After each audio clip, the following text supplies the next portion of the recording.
Feminist creative writing.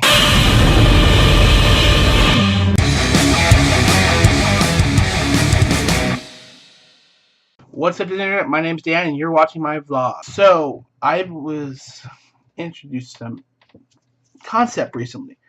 Now, I did a video a while back on feminist slam poetry, which sounds kind of like, what's up, internet? My name's Dan, and you're watching my vlog. Feminist slam poetry is some of the most god-awful stuff I've ever heard of.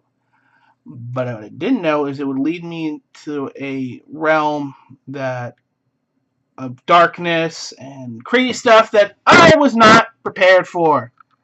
I'm talking about feminist creative writing. Or creative writing. Now, why am I talking about feminist creative writing? I mean, that's actually, to me, seems like an oxymoron because they don't... I mean, I guess some are really creative at coming up with bullshit like Anita Sarkeesian. But I noticed that feminists can't seem to creatively write very well. Why is this? Well, I think the problem is none of them ever took a creative writing class, whether they're in college or in high school. Now, I took a creative writing class in high school and in college, and I used to do poetry, and I sometimes write stories, and, I understand how, a story can be written.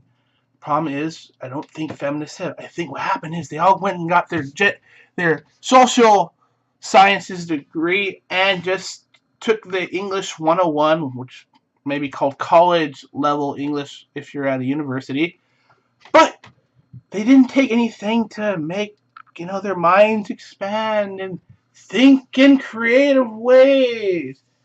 I think that's why Anita Sarkeesian bitching about tropes, because she's never freaking taken creative writing.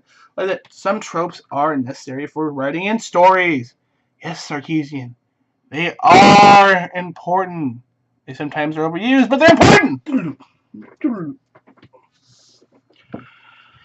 But the important thing to know is that creative writing is useful.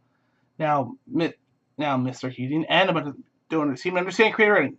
Key point: feminist slam poetry, because that shit's not poetry. It sounds like bad stand-up or bitching. I think it's both. There's no rhythm and feeling. It sounds like bad punk lyrics without any accompaniment. Leave the punk to Green Day and Rage Against the Machine as well. That's their thing. But it goes on. It goes on to the other stuff. You have things like feminist story writing. Now, I heard about something interesting. Steve Shives' wife, for right now I'll call her Mrs. Shives, because I don't know what your maiden name is, and you might be one of those hyphenated women who's something blank Shives. But Mrs. Shives apparently believes, and I heard this from a little birdie called Sargon of Akkad, that her idea of story begins after character development. What?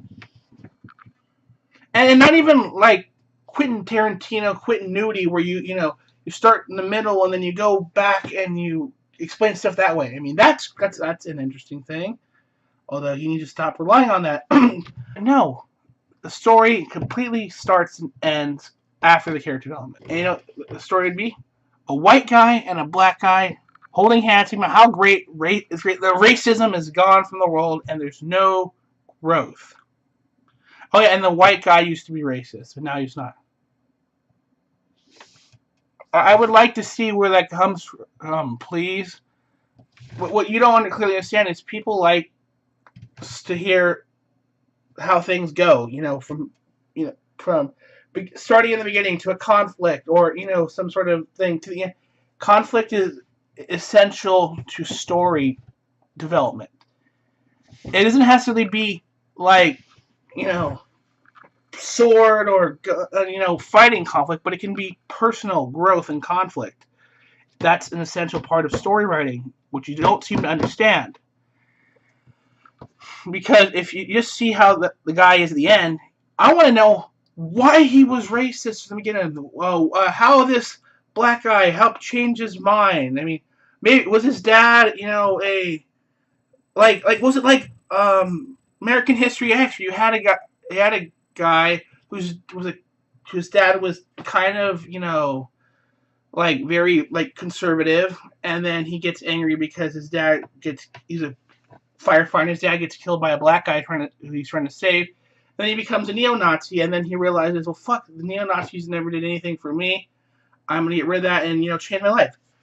That's a really good story, American History X. That's showing a character going from being a racist, total bigot, anti-Semite to a little more open through his conflicts when he was in prison, and it's told completely through his brother, writing an essay, which is a great, kind of, that's a nice, thing.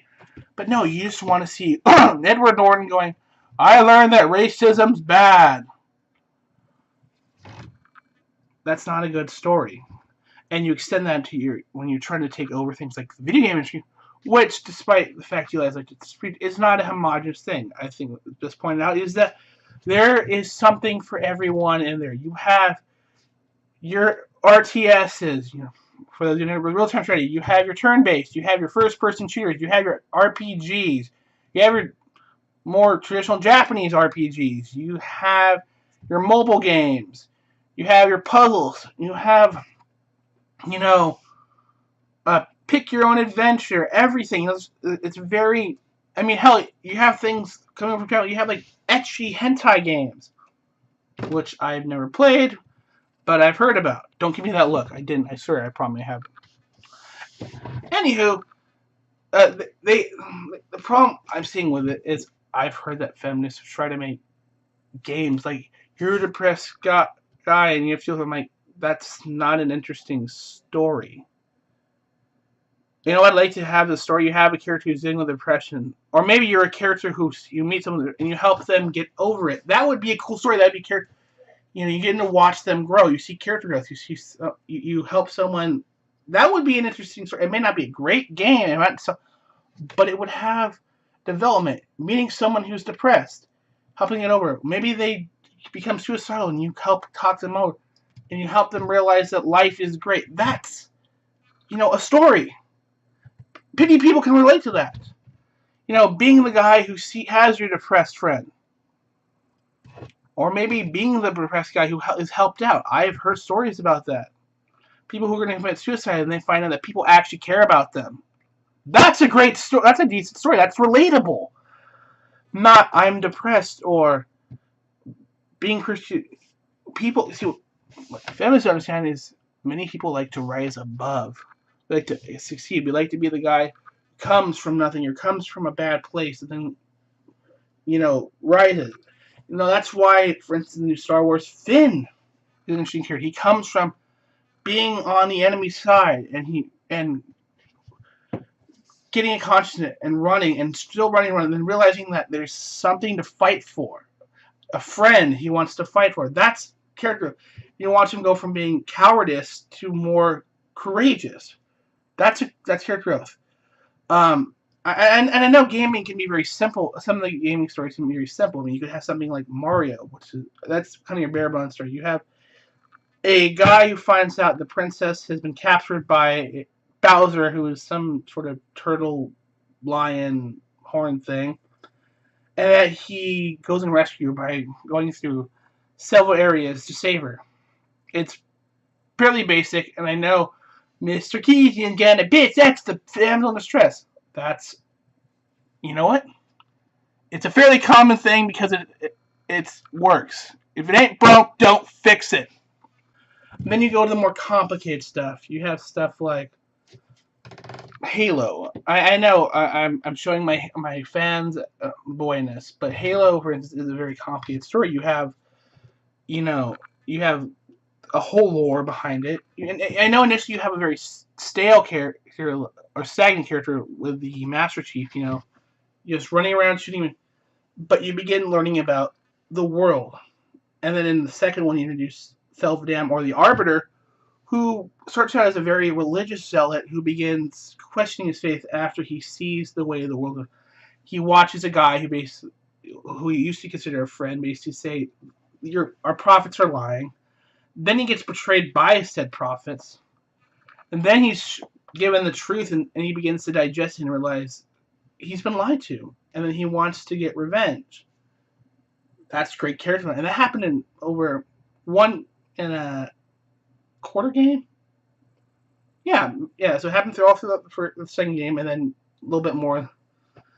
But and then now you've seen in the most recent one, you have Master Chief dealing with loss, you see character growth, and you have a lore, and you have stuff, interesting stuff to read, and feminists just don't get that. Anyway, that's why I think they're not doing so well. I mean, that's why you're losing people, because you're not really good at grabbing us. Also, your stuff is all about, you're bad because you're white and male. No, I was just born this way. I didn't choose this. That's wrong. Anyway, my name's Dan. If you like this video, hit that like button. And hit the subscribe button right there. See? No, that one. Yeah, that one. Make my subscriber count go up. And if you would like, leave a comment. I don't give a fuck. I'm Dan, as I've told, and you have yourself a wonderful day.